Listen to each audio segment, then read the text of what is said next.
The Zodiac Killer. In the eerie shadows of Northern California, during the late 1960s and early 1970s, a malevolent presence emerged, the Zodiac Killer. Sending cryptic letters to the media, he terrorized the unsuspecting population, leaving behind a trail of chilling crime scenes. His true identity remained an enigma, despite relentless efforts, haunting the community with fear and uncertainty. Are you ready to step into the shadows? Let's begin. Background. The Zodiac Killer was a notorious serial killer who operated in Northern California in the late 1960s. The case is considered the most famous unsolved murder case in American history and has inspired numerous amateur detectives to attempt to solve it. The Zodiac killed 5 known victims in the San Francisco Bay Area between December 1968 and October 1969, targeting young couples and a lone male cab driver. His attacks took place in Berryessa, Vallejo, unincorporated Napa County, and the city of San Francisco. 2 of his wounded victims survived. The Zodiac claimed to have murdered 37 victims and has been linked to several other cold cases, some in Southern California or outside the state. The Zodiac coined the name in taunting letters and cards that he mailed to regional newspapers, threatening killing sprees and bombings if they were not printed. Some of the letters included cryptograms, which the killer claimed were collecting victims as slaves for the afterlife. 2 of the 4 ciphers he produced remained unsolved, and one was cracked only in 2020. The only suspect authorities have publicly named is Arthur Leigh Allen, a former elementary school teacher and convicted sex offender who died in 1992. The unusual nature of the case led to international interest, with the San Francisco Police Department marking the case inactive in April 2004, but reopening it in March 2007. The case remains open in Vallejo, Napa, and Solano counties, and the California Department of Justice has maintained an open case file on the Zodiac murders since 1969. Murders. The Zodiac claimed to have committed 37 murders, but investigators have confirmed 7 assault victims, 5 of whom died and 2 survived. David Arthur Faraday and Betty Lou Jensen were shot and killed on December 20, 1968, in Berryessa. Michael Renaud McGow and Darlene Elizabeth Farron were shot on July 4, 1969, in Vallejo. Brian Calvin Hartnell and Cecilia Ann Shepard were stabbed on September 27, 1969, in Napa County. Hartnell survived, but Shepard died due to injuries. Paul Lee Stein was shot and killed on October 11, 1969, in San Francisco's Presidio Heights neighborhood. Lake Herman Road murders. The Zodiac Killer was responsible for the 1968 shootings of high school students Betty Lou Jensen and David Arthur Faraday on Lake Herman Road in Berryessa. Jensen and Faraday were on their first date and planned to attend a Christmas concert at Hogan High School. Faraday parked his mother's Rambler in a gravel turnout, and their bodies were found by Stella Borges. The Solano County Sheriff's Department investigated the crime, but no leads developed. Robert Gray Smith speculated that another car pulled into the turnout just before 11 p.m. and parked beside the couple. The killer may have exited the second car and walked toward the Rambler, possibly ordering the couple out. Jensen exited the car first, but Faraday was shot in the head when Jensen was halfway out. Jensen was shot 5 times in the back as she fled, and her body was found 28 feet from the car. The killer drove off after this. Blue Rock Springs murder. On July 4, 1969, Darlene Farron and Michael McGill were attacked in Vallejo's Blue Rock Springs Park. A second car drove into the lot and parked alongside them, but then drove away. The driver of the second car approached the passenger side door of Farron's car, carrying a flashlight and a 9mm Luger. The killer fired 5 times at them, hitting both victims. Several bullets passed through McGill and into Farron.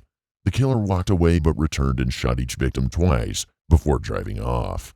On July 5th, 1969, a man called the Vallejo Police Department to report the attack and claim responsibility for the murders of Jensen and Faraday.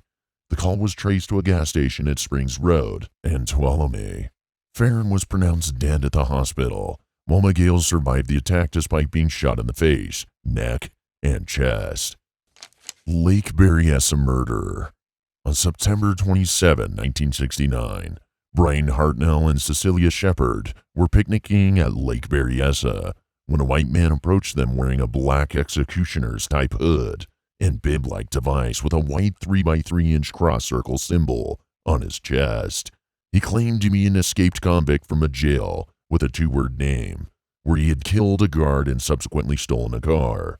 The killer tied up Hartnell before he tied her up, tightening his bonds after discovering that Shepard had bound Hartnell's hands loosely. The man drew a knife and stabbed them both repeatedly, causing Hartnell to suffer 6 wounds and Shepard to suffer 10 wounds. The killer hiked 500 yards up Knoxville Road, drew the cross-circle symbol on Hartnell's car door, and wrote beneath it, "By knife." At 7:40 p.m., the killer called the Napa County Sheriff's Office from a paid telephone to report the latest crime. CVON radio reporter Pat Stanley found the phone, but detectives were never able to match it to any suspect. After hearing the victim's screams for help, a man and his son fishing in a nearby cove discovered the couple and got help by contacting park rangers.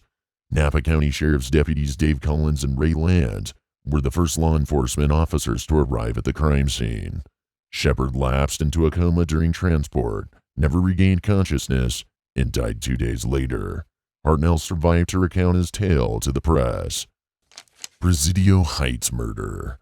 On October 11th, 1969, a white male passenger entered a cab driven by Paul Stein in San Francisco, requesting to be driven to Presidio Heights. Stein drove 1 block past Maple to Cherry Street, shot Stein in the head, took his wallet and car keys, and tore away a section of his blood-stained shirt tail. 3 teenagers observed the incident and called the police. Patrol officers Don Folk and Eric Zelms observed a white man walking along Jackson Street and stepping onto a stairway. Folk and Zelms drove past the perpetrator without stopping, but the mix-up in descriptions remains unexplained. A search ensued, but no suspects were found.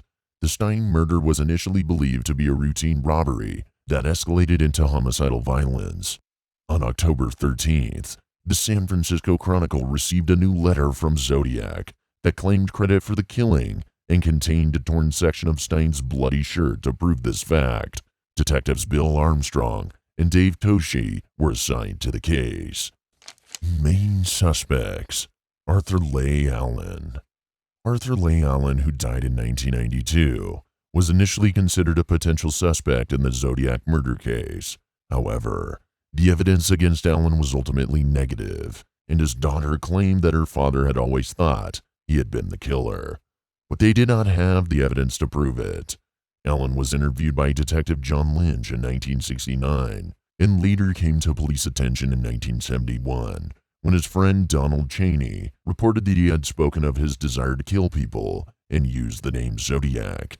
He was fired from his job as an elementary school teacher in 1968 after allegations of sexual misconduct with students. In 1974, Allen was arrested for sexually assaulting a 12-year-old boy and served 2 years of imprisonment. 2 days after Allen's death in 1992, Vallejo police served another warrant and seized property from his residence. Victim Mike McGill identified Allen as the man who shot him in 1969 from a photo lineup. However, police officer Donald Folk claimed that Allen weighed about 100 pounds more than the man he saw. In 2002, the San Francisco Police Department developed a partial DNA profile from saliva on stamps and envelopes of Zodiac's letters, which was compared to that of Arthur Leigh Allen. However, neither test result indicated a match, and Allen and Cheney were excluded as contributors to the DNA. Retired police handwriting expert Lloyd Cunningham stated that none of Allen's writing or DNA extracted from the envelopes came close to the Zodiac. Gary Francis Post. In October 2021, the Casebreakers, a team of 40 investigators, claimed to identify Gary Francis Post as the Zodiac Killer. They uncovered forensic evidence and photos from Post's dark room, claiming that the scars on his forehead matched those described by the killer. However, the FBI stated that the case remains open, and local law enforcement expressed skepticism. Post's claims were criticized by Riverside police officer Ryan Railsback and Zodiac Killer investigator Tom Voigt, who called them bullshit. And that's it, folks. We've reached the end of our bone-chilling journey into the mysterious world of the Zodiac Killer. But hold on. Before you go, don't forget to hit that like button if you found this video as fascinating as we did. And if you're new here, make sure to subscribe and ring that notification bell so you never miss our thrilling investigations into unsolved mysteries. The Zodiac Killer's cryptic letters may have stopped, but his enigma still haunts us to this day. Let us know in the comments what other mysterious cases you would like us to explore next. Your suggestions might be the key to unlocking our next gripping story. And as always, thank you for joining us on this journey into the darkness of Northern California. Remember to stay curious and vigilant, for there are secrets lurking in the shadows, waiting to be revealed. Until next time.